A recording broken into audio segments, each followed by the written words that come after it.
Sa blessure est peu profonde.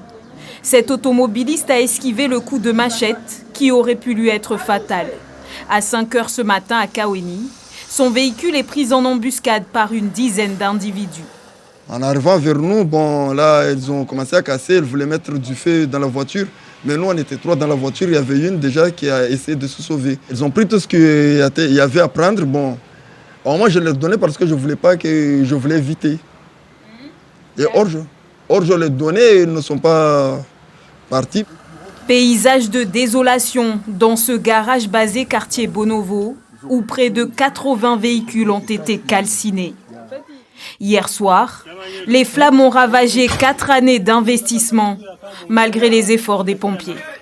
Se dire que je rentre mais vraiment pour brûler et faire du mal et empêcher les pompiers pour éteindre le feu en les balançant des cailloux pour qu'ils n'arrivent pas à éteindre la lumière, moi je pense que c'est vraiment très grave et le pays va très mal.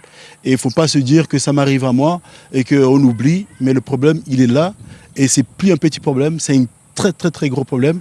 L'eau, l'électricité ont été coupées volontairement dans le quartier. Samedi, une quinzaine de cases en tôle partaient en fumée.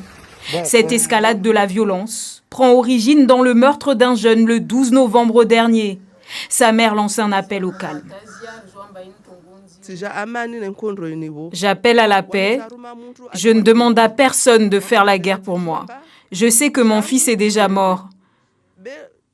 Ma seule prière aujourd'hui, c'est que l'on retrouve ces assassins.